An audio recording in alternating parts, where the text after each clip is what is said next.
say good morning. I know it's not morning here, but it is in Los Angeles, where I am from. It's about not even 8 a.m., so I'm getting in gear. I've had plenty of coffee. I'm here to talk to you. You might be wondering, what's NASA doing here at this conference? I've actually done a couple of these talks because people are really interested to see how we have transformed in delivering our news and information in the last decade. And what I have seen here today are numerous organizations, whether the New York Times or agencies, all talking about the incredible transformation that has occurred in the last decade that has like slammed all of us and made us all have to change the way we had been doing things for decades. And that happened for us at NASA as well.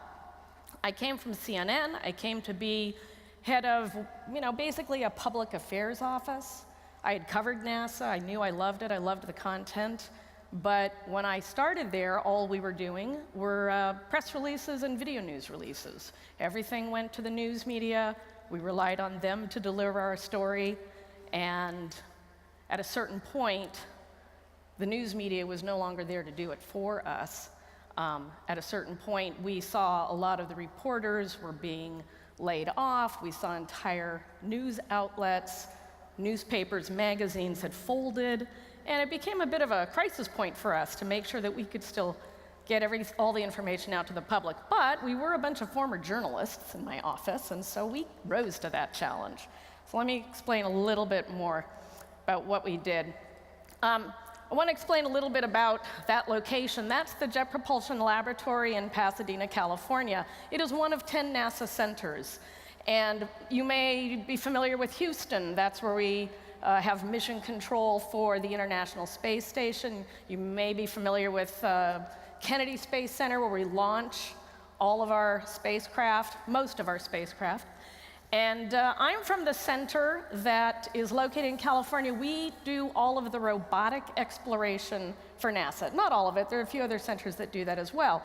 But you would probably recognize a little bit more the Curiosity rover picture that I had up earlier. This is the type of work we do at JPL. We build robots that we send out into space, whether they're orbiters at Jupiter or Saturn, or they're rovers landing on the surface of Mars. Hopefully, in the future, we'll be getting more orbiters out to small moons around Jupiter. We have a lot of missions in the pipeline. It's actually been an incredible time for space exploration. We've gone from 10 missions, flying missions, when I started at JPL in 2001, to over 24 today. So we're incredibly busy. We have a lot going on. A lot of it is Earth science as well. So we do this robotic exploration for NASA, and traditionally this has been send out these robots, go explore worlds. Maybe there'll be worlds where we'll send humans one day. So before any astronauts went to the moon, we did all of the lunar landings with robotic spacecraft to test that out. Right now we're on Mars. We're doing a lot of testing there. We do have instruments on Curiosity that test the radiation environment. That's being done just so that we can prepare for humans one day to go to Mars. And then we send spacecraft across the solar system and launch telescopes that peer out into space, looking for planets around other stars. So you may be familiar with scenes like this. This is Jet Propulsion Laboratory, and this is the landing night for the Curiosity rover on Mars back in 2012. Our mission control room tends to get very, very emotional and very excited. People sometimes compare it to that International Space Station mission control room where everybody's in suits and ties and they're just talking really quietly. We're pretty emotional at JPL for some reason. I don't know why. One time the Houston folks asked me if we planted people in there to try to make this look this good. I said, no, it just happens. We're a happy bunch. So they're excited about landing that rover on Mars. I could be excited about the way the public reacted to watching all of that stream live to the internet. So we made it available for everybody to see that mission. And we had to stream it to every channel available because we were actually landing on the West Coast. It was almost midnight. News programming was done for the day. There were no live reporters out there at that time. And we knew that going in, that we needed to make sure that we were streaming this live to every platform we could do. So YouTube, Facebook, the NASA website as well. And this is the type of stuff that we're doing today that we've changed. So let me tell you the history, though. Back in 2008, by the way, this is the first robot selfie from another planet. That is the Phoenix lander on Mars, and it did have a nice little camera on its arm, and it did take a picture. And that I tweeted back in 2008. I started this account in 2008 for sort of the same reason. That was when we were really seeing the decline in the news media coverage for our missions. We saw so many fewer reporters coming to JPL to tell this story. And that particular lander was going to land on Mars on a Sunday, on a weekend that was a national holiday in the United States. And we had very few media covering it. And 3 weeks before we landed, I realized, we've got to find other ways that we're going to be able to tell everyone that we've landed, that we're safe, and share the excitement of this mission. And Twitter was still relatively new. So I opened an account and called it Mars Phoenix, and that was the very first NASA account on Twitter.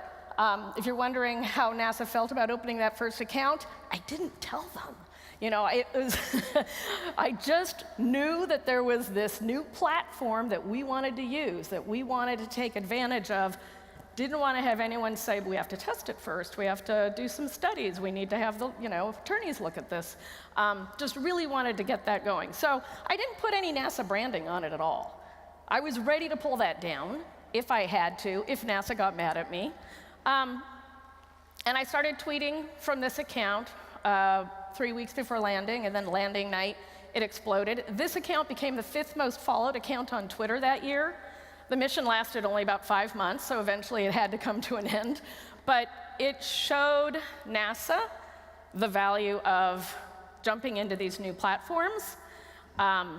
We actually started winning awards for this, and it was around that time that NASA suddenly said this was their Twitter account, that NASA was winning awards for the Twitter account. So I like to say, as I mentioned earlier, JPL has to send those robotic missions out to explore new areas before humans go.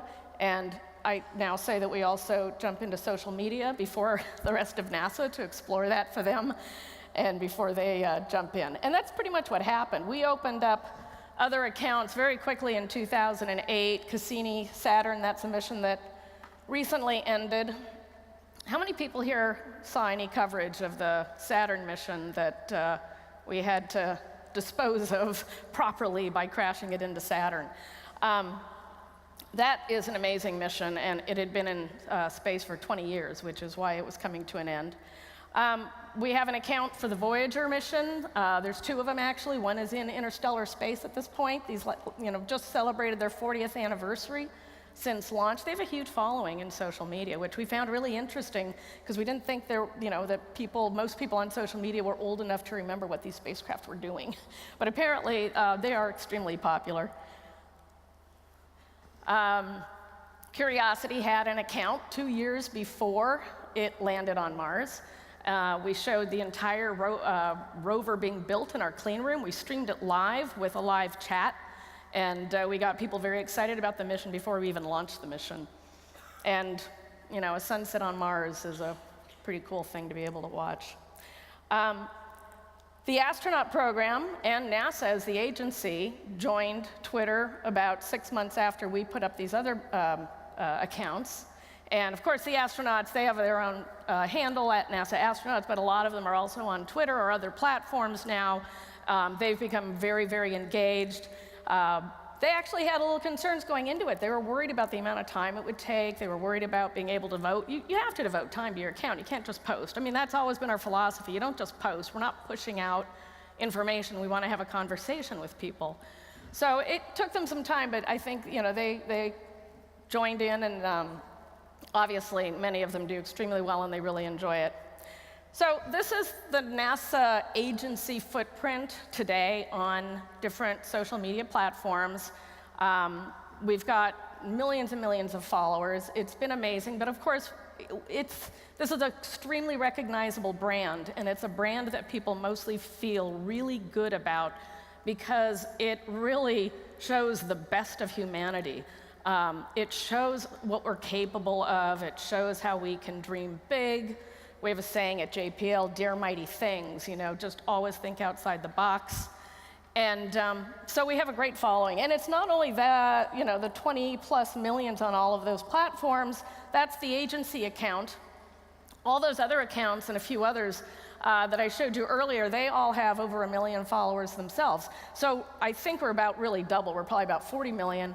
The accounts we do out of JPL are about 20 million followers across several different accounts. So we have this giant footprint in social media, and it's been a very successful way for us to get out information about what we are doing because we're taxpayer funded, and we owe it to the public to tell them what we're doing with their money. We've taken advantage of every single platform possible, old and new. We see one opening up, we'll jump into it. We do try things differently. On Twitter, there are hundreds and hundreds of NASA accounts. On Snapchat, we have one, and we all agreed that every mission does not get their own. We share one account, so you'll see Snapchat stories from 10 different centers. We just pass that around. People schedule it in advance. And I think that's a great way of doing it. I think we have a lot to learn in terms of where we're putting all of our resources and whether it's worth it to have too many accounts on one platform or whether we should consolidate. And the thing for us in social media is that everything we do is organic. We cannot spend, and we have zero budget for marketing and advertising. None. We can't sponsor a single post. We have public affairs offices, and everything we do is produced in-house or through a collaboration with an outside company that might be wanting to work with us because they're working on some really great product, and we want to give them our content. We are both a content producer and a content provider, so we keep, all of our material is available for use. It's mostly public domain, and we have very few requirements for using our materials, whether it's a documentary film or we've had a lot of advertisers. That scene in Mission Control with everyone jumping up and down, we had multiple advertising companies contact us to use some of that material. And putting our material, getting it into popular culture or into other areas that are going to spread our message is A-okay with us. So we have, our responsibilities include sharing the good days, and we do that, obviously. You've seen plenty of things. And this was an interesting case, the arrival at Pluto. Normally, we would give out the first image to the news media. We would unveil it at a press conference. They decided to do it a little differently this time, and this was done by the headquarters social media team. They posted the first great picture of Pluto to Instagram first. And we all kind of wondered what our traditional media would do. We figured they were going to come at us and be very angry that we did not provide it to them first, because that's how things had been done for decades. And I was not at the location, but I understand from my colleagues who were there that news media came running at them, asking about that picture on Instagram, but they all just wanted to know, how do I get on Instagram? So they have kind of accepted at this point that they might not get the things first, that it'll go to these social media platforms. And they've been sort of trying to catch up and get on these different platforms and learn how to use them so that they are also taking in the material. We also have a requirement to share all the bad days. This was a launch of supplies to the International Space Station that did not make it. That is not a NASA rocket. That's one of the rockets provided by one of our subcontractors that help us launch these things to the International Space Station. But of course, it goes down in everybody's minds as a NASA failure. And we do live stream every single launch, and we do have to hold a press conference within 2 hours of anything bad occurring, any mistakes, any anomalies. And one of the reasons we do this is because the NASA charter, when NASA was founded in 1958, Congress mandated that this was going to be a very open agency, and we were going to disseminate all of the information about what we do, all of our results, to the public, to the widest practicable audience, was what it said. But it didn't say how we had to do that. So this is why we look for new ways all the time. It's really our mandate. It's in our culture at NASA. And frankly, this is just, it makes me feel wonderful to work for an agency that is so open, so transparent. I know there's conspiracy theories out there, but everything you need to know, everything you want to know about our missions is publicly available. It's all online. For instance, we are also at JPL, we're the center that helps determine whether an asteroid is going to come close to Earth or not. There was one that passed earlier today. You might have heard about it in some news media. They made it sound like it was really scary. It was a small asteroid. It came very close to Earth, I think about 20,000 miles. That's really close. But we knew well in advance that it was going to be perfectly safe. And in fact, what we did is we used it as a test to test our early warning network around the world of our tracking system for these things. But you'll see a lot of media where they make it sound like, oh, we barely, survived through this. We discovered with this account, Asteroid Watch, that we have different audiences that monitor different channels for us, different accounts. Everybody who is on the NASA account, the NASA JPL account, Mars Curiosity, for the most part, they are space fans. What we discovered with Asteroid Watch is don't ever take that for granted, because most of the people, it seems, following this account are not space fans. They're people who are terrified of asteroids. This account went from 0 to 1 million within a month of us starting it. And I was so excited. This is an account I do personally. I was so excited I was going to put out all this asteroid news and science and get people, because I think they're fascinating. And the very first tweet I put out was just met with mass panic. It really was. I mean, everyone just wrote back, what does this mean? What do you mean there's an asteroid passing near Earth? Asteroids pass near Earth every day. And believe me, you can see the whole long list of them online. It's all available. So knowing your audience is really important. And so now I have a different way of trying to communicate to these followers, trying to make sure they understand. We know about it, it's safe, we're good. But you guys probably remember a few years ago, we did get caught by surprise by an asteroid, and there was very good reason for that, coming from the direction of the sun, which is a blind spot. So, there's a lot to be done. That only happens with small asteroids, by the way. The big ones, we can see them a lot easier. The small ones, that's tough. I mentioned the end of the Cassini mission here. This is, one of the big major milestones that we share, and we try to share directly with the public through multiple channels, through videos, through animation. We released this animation 6 months prior to the end of the mission. We wanted to tell the story. This was a tough one. This was trying to hold a wake. It was trying to celebrate a mission that we were killing. People were very, very emotional in our meetings. We had a lot of people planning how we were going to tell the story of this mission ending, and we were getting emotional, and people were, starting to choke up. And apparently other people were too, because apparently we were ruining everyone's day with talking about this mission that was coming to an end. So it was a challenge to talk about celebrating all of the amazing things that Cassini did. Now, it was interesting that we saw this after the fact, because a lot of times companies will come to us and we'll work with them. Google Doodles, for instance, we'll work with them on something. Hallmark cards put a new spin on the end of the mission for us. And we loved that. That totally unexpected. That made us feel like, hey, people really do know that this mission is coming to an end. This is us getting into different platforms, new audiences. It was great.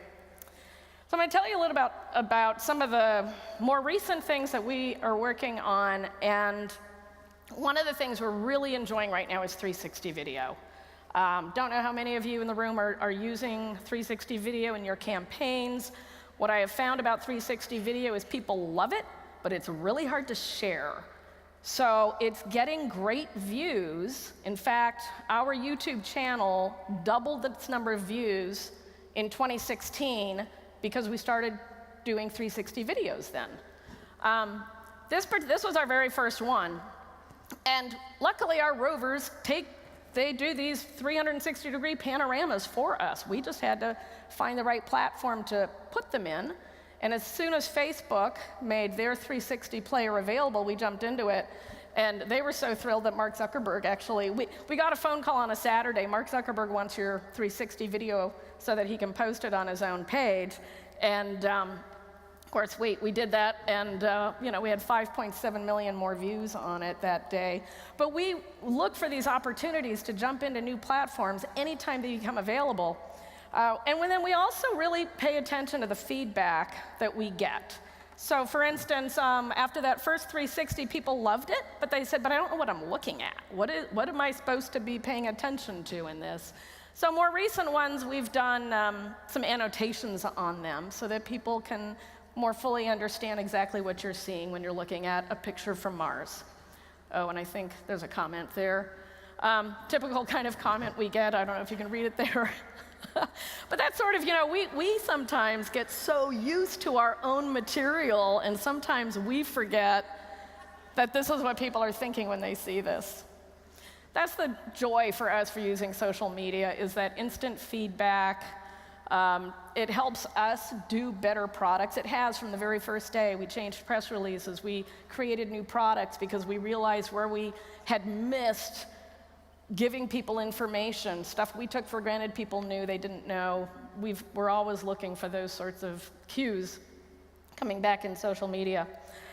We do a lot of mission animations. Like you saw earlier, we realized, hey, we can do these mission animations in 360 degrees too. So on the one side was seeing the spacecraft approaching Jupiter, and then turning around, you would see Jupiter on the other side as the spacecraft approached. This is a Juno spacecraft.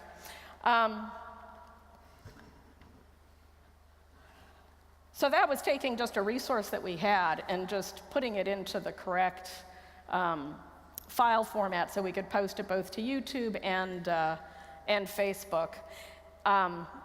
We also put cameras inside mission control. I mean, to me, there's nothing more exciting than being inside mission control during a major mission event. This was the arrival at Jupiter last year, and we did this as a test. We put the camera in there, and we didn't stream live. We just recorded the video, and then we released a short video of what it was like.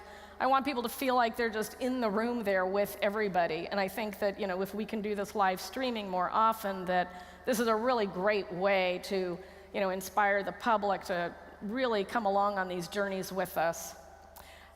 From last year to this year, we did commentary and we did mission control for that Cassini end of mission a couple of weeks ago.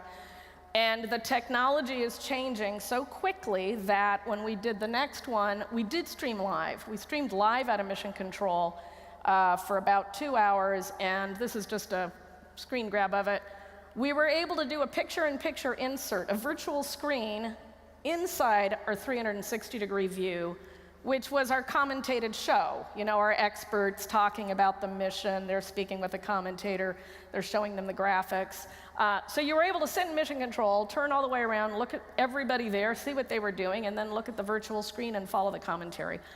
I just love this stuff. I hope everyone else does too. We actually got a great number of views on this. We got more views on the 360 than we did on regular format. But again, we found that people were having a lot of trouble sharing it, and then they get angry and they give us a thumbs down. And this is all because, you have to share it and then tell people it doesn't work on Safari, it works on Firefox or Chrome, and if you're opening it up on your mobile device, you got to open it in the app. You can't it'll open in Safari if you're on an iPhone. So it's just killer. It's hard. But, when this all gets changed, because it will eventually, we're going to be there. We're going to be ready. We're going to have 360 content for people to watch. So what we're doing with this 360 content that we're doing is giving it out to a lot of different companies that are interested in it. We've given out to Google. We've done a lot of 360 videos for them for a project called Google Expeditions. And these are like student field trips. They're perfect for classrooms that are just using Google Cardboard. They can study the surface of Mars with the teacher. They can look at our experts, look at our mission control room. We also had requests from a company in Massachusetts, actually MIT Labs working with another company called Endeavor, and they asked for lunar material because they were testing virtual reality and making experiences for elderly people who were in rest homes and trying to find them something that they really loved. And they wanted the moon. That's what they really, really felt attached to. So we gave them the content, we gave them the material, and they sent us back this clip of the group watching it, and we just love it. This is what we want to do. We want to bring people along. So while we were trying to do 360 video for Facebook and YouTube, there's another group at JPL called the Ops Lab, and they were working on trying to create augmented reality that would be used by our scientists who are working on the Curiosity mission.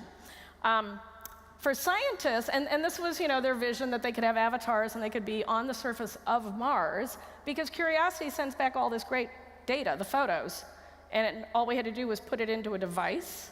And the reason being, this is how scientists actually look at photographs, or used to look at photographs, 360 degree, but they had to look at it as a flat photograph, and then they had to try to talk about the rock over there, or we would ask them, how far is that rock from that rock? And the answer is they're next to each other. You're just looking at the two ends of a 360.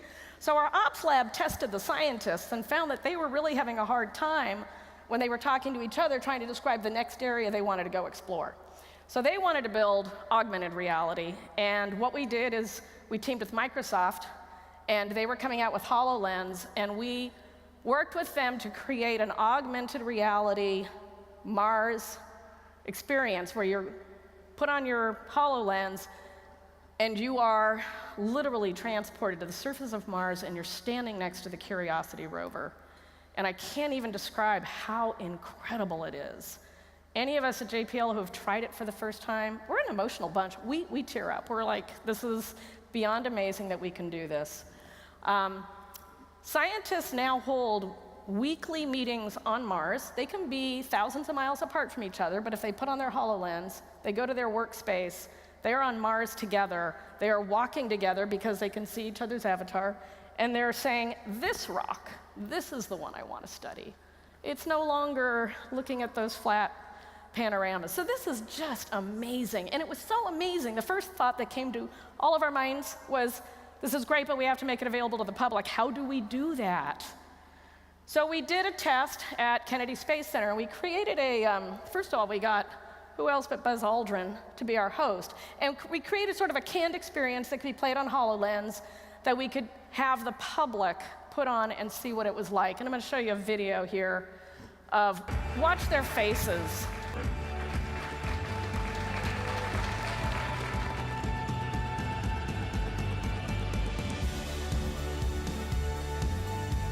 This is a realization of the vision for the on-site project from the beginning. We've built this experience around a real mission operations tool that scientists are using to help control the rover.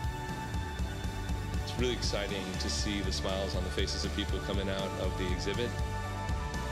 I'm seeing people coming out of here with that same look on their face that I had as a kid looking at little pictures of Mars in 1997.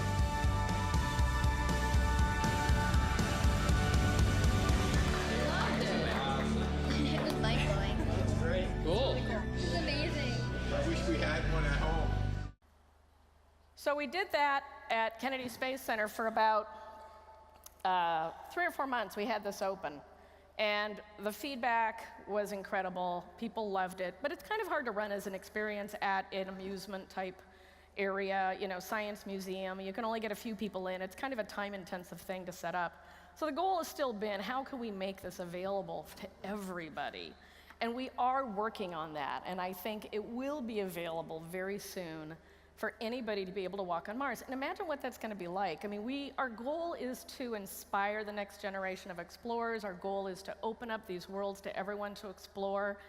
And the technology is just going so quickly, and we're just so excited to be doing this. I only have about 40 seconds left, but I wanted to talk really fast, and I'll do it fast, about what we do when there is no technology. I mean, obviously there's technology all the time, but we don't do everything with virtual reality or 360 video or through social media. What we do is we take it offline, and we hold events. I don't know if anyone here has ever heard of them. They used to be called NASA Tweet-Ups, and now they're called NASA Socials, where we invite our social media followers to come and meet us in person. And we have held almost 150 events at this point over the last 9 years. We did the first one at JPL as a way to thank our followers for that very first mission Twitter account, and the response was amazing. We could not predict how incredible it was going to be. We thought people would come because they wanted to meet us, which was true. They wanted to meet our scientists and engineers, and we gave them amazing access. But they met each other, which was even better. Because when you get a group of fans together in one place and they meet each other, it's magic. We get people from all walks of life. We try to select a very diverse group from people from across the country. We get a lot of international applicants. We want to get people who are young and old. We want to get people who have audiences that we normally don't tap into. I'm going to go real fast now. And we give them this incredible access, whether it's taking them right to the launch. They get to go to the launch pad the day before. They get to tour. They get to talk to whether it's astronauts at the location or the science staff or the engineering team. This is amazing access. We do public tours all the time, but they don't get to go in clean rooms garbed up like that. This is the kind of access that I say to people is, VVIP. And it's because this is so important to us. These people are so important because they spread our message.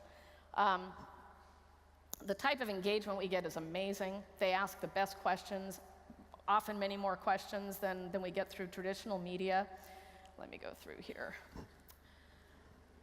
And they've changed lives. I mean, they've really opened up doors for us that we didn't know were imaginable, but even for some of our attendees, it has changed their lives. We had a gentleman who was a DJ who came to one of these. He had not finished college, and within a very short amount of time, he went back to college. He got his degree in computer science. He started an internship at Johnson Space Center. He works today as a flight controller for the International Space Station.